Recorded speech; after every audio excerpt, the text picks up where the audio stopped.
but your odds of dying in a motor vehicle crash are like 1 in 107. At the top of that list, heart disease was 1 in 6. So make sure you're seeing a doctor.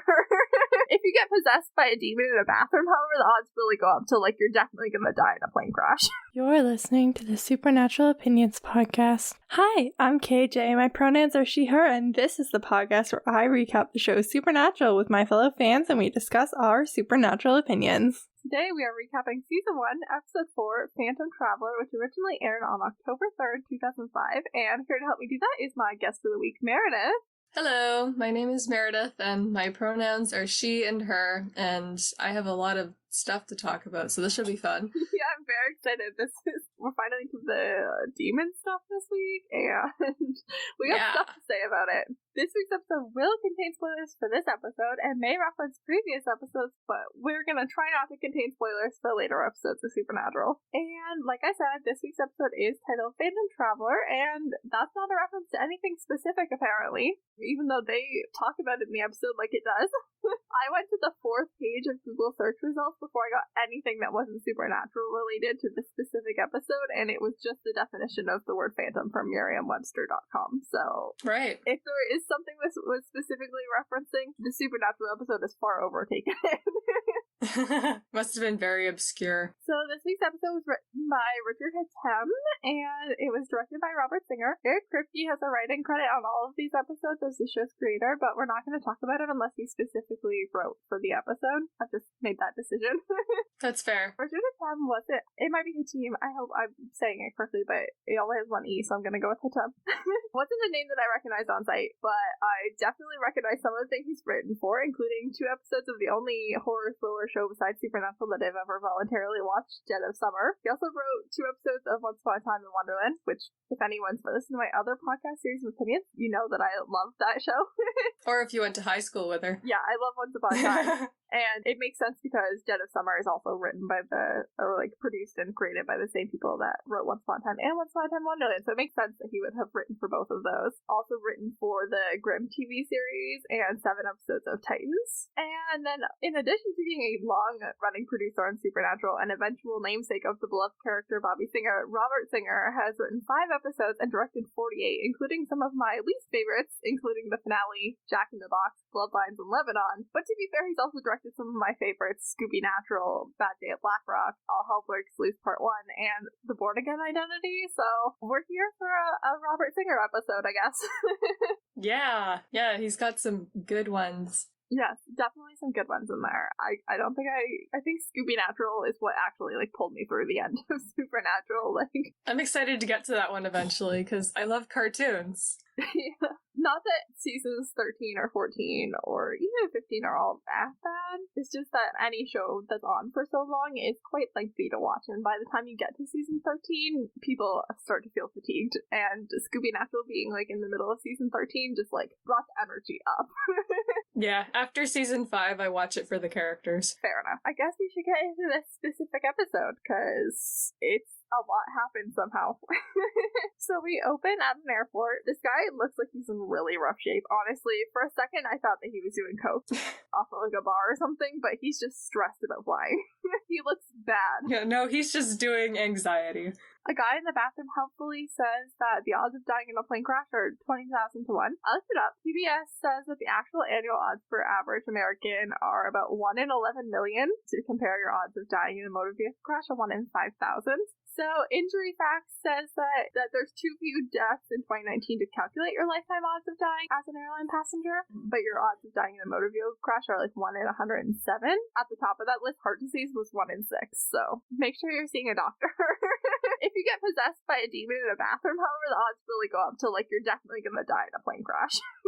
Because on TV, you're always that 1 in a million. Oh yeah, plus demon possession and plane crash apparently go hand in hand. Amanda, the flight attendant, is super put off when the possessed guy boards. She's like, ooh, I got a bad feeling about that guy. Also, doesn't he flash black eyes at her or something? That'd be pretty disturbing. Yeah, but these black eyes aren't as scary as the regular black eyes. They're still I think it's called the sclera. Yeah. The white part of the eye is still white. It's just the iris that's black. Either way, his entire iris is pupil, so It's still off-putting. She still gets a bad vibe. To quote my favorite true crime podcast, if your gut says something's off, you trust that bitch. Words to live by. Honestly. Anyway, the guy bored. He then asks his seat neighbor how long they've been in the air. When she says about 40 minutes, he responds, wow, time really does fly, and then gets up and opens the emergency door, which clips the back part of the plane, depressurizing the cabin and causing mechanical failure. Bad time for everybody.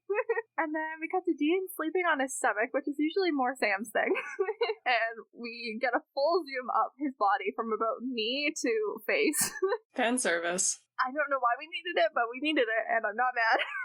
Sam arrives with coffee, and I paused to take this note only to be distracted by Jensen's bare leg as he gets out of bed. I just paused at the exact moment that, like, we had a full view of Jensen's full leg. Oh my gosh, calm down. Which is a rare sight. It's just a rare sight. He's always wearing pants. Alright, if that's what you're saying. I mean, it's no red shorts moment, but... I just paused it. Like, as I looked up to take my notes, I was like, wow, that's a lot of leg. It's racy. This is a family show. The computer system that I use at work, it flags if there's too much skin in a picture before you open it. If I have to open a file, it'll be like, this file has a lot of skin. Are you sure you want to open it? Maybe you want, like, somebody else to open it for you. You're very delicate. And I was like, maybe I also want that here. That's a lot of Jensen. But anyways, Sam is super inconsiderate because he could have let Dean continue sleeping, but has decided to wake him up at 5:45 a.m. Well, that's what brothers are for. He's brought coffee, at least, but... It's like, hey, I'm gonna wake you up and make sure you stay that way. Neither of them have slept enough, either. Like, it's one thing if you don't want to sleep, but, like, at least let other people sleep. Sam lies and said that he got some sleep, and then Dean called him out for not sleeping because he himself was up at 3, and Sam was still watching TV. Apparently, this is a recurring thing with Sam lately, and he's having nightmares about Jess and monsters and their job, which is totally fair. But that means that Dean slept for 2 hours and 45 minutes, like, maximum, probably less, because he knows that he was up at 3, which means he probably didn't just, like, fall asleep at 3. And Sam slept even less than that, because he's already up, and he went to bed later, so he just probably didn't sleep at all. We should do a better job of, like, showing the symptoms of sleep deprivation, because this ain't it. Season 7 really has that covered for us.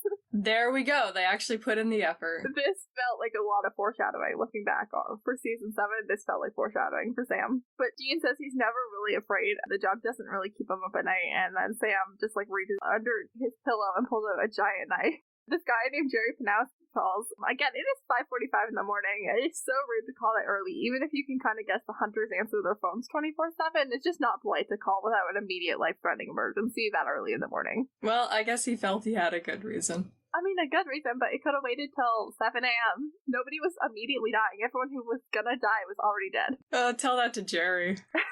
Jerry felt that this was very important. Anyway, Jerry apparently lives in Kittanning, Pennsylvania, and John and Dean worked a case involving a poltergeist in his home at some point in the last 2 to 4 years that Sam was off at school. And Jerry works for an airline of the plane that just crashed, and he says that he thinks that he might have found something a lot worse than a poltergeist. And apparently John was super chatty with Jerry and talked a lot about Sam. Oh, I just remembered, the actor playing Jerry was also in an episode of The X-Files. Oh, love that. I need to start looking up these people. You do, yeah. If I recognize someone, I look them up to see what I recognize them from, but if I don't recognize them, I usually don't, but I really should. I'm the same way. I only recognize him because I've seen that episode and there was a giant bug. Apparently, yeah, John was super chatty with Jerry, talking about how Sam was off at school, which is weird for John. And Sam does not feel like he's an even replacement, an even trade for their dad, which when it comes to hunting, maybe not. But when it comes to personality and good character, definitely 10 out of 10, I'd take Sam every time. Oh, yeah. I'd take Soulless Sam over John there.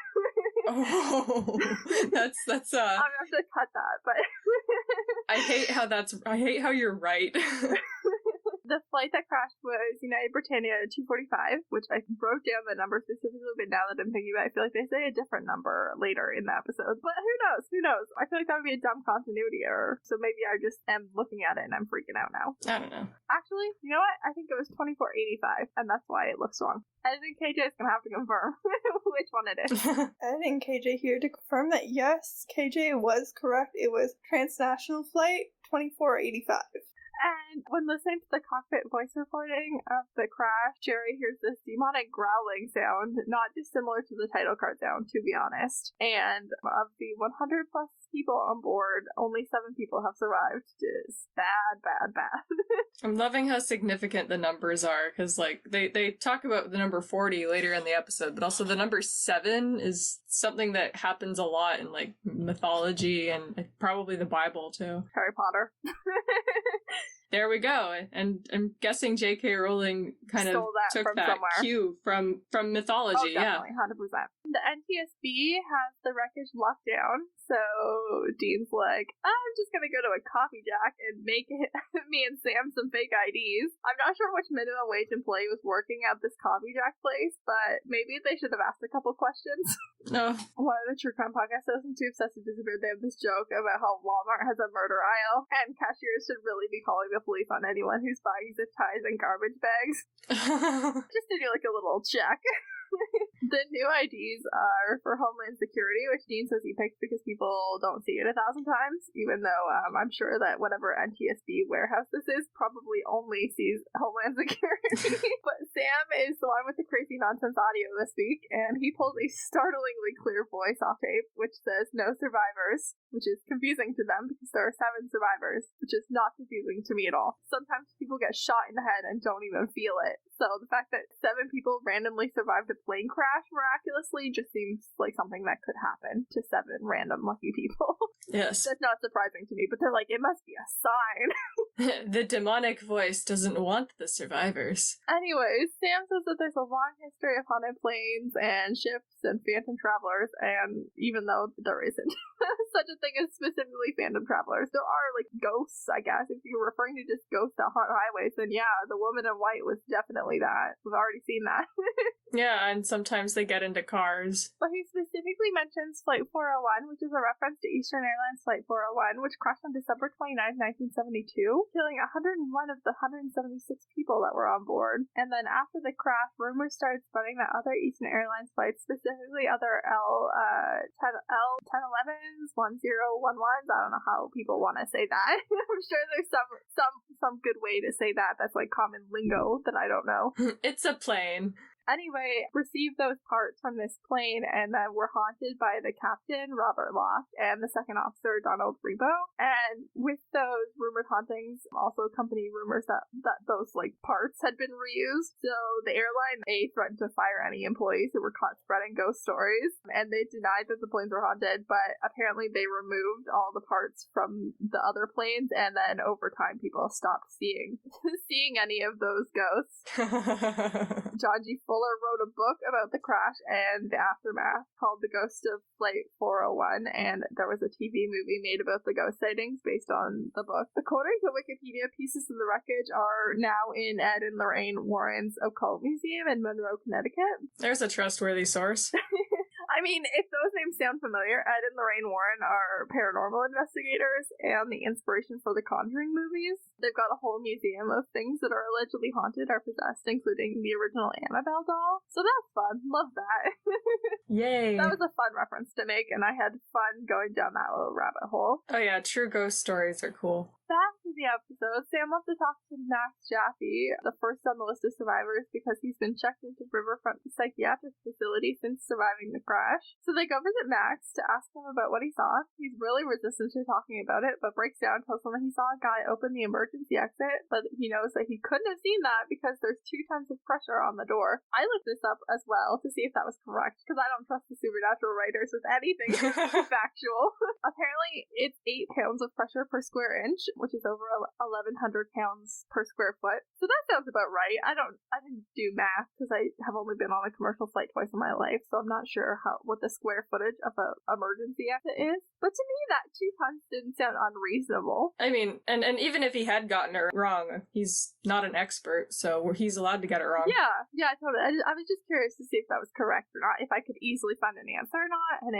I could find the per square foot and I could find the per square inch, but I couldn't find like a just general like per door amount. I'm sure doors vary in size depending on the plane. Oh, probably. Quite a lot. So anyway, Max says that the man had black eyes and the brothers share a look, but somehow don't clue in on demon.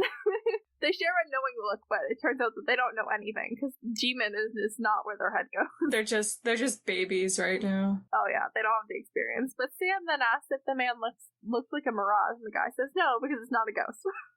So they go to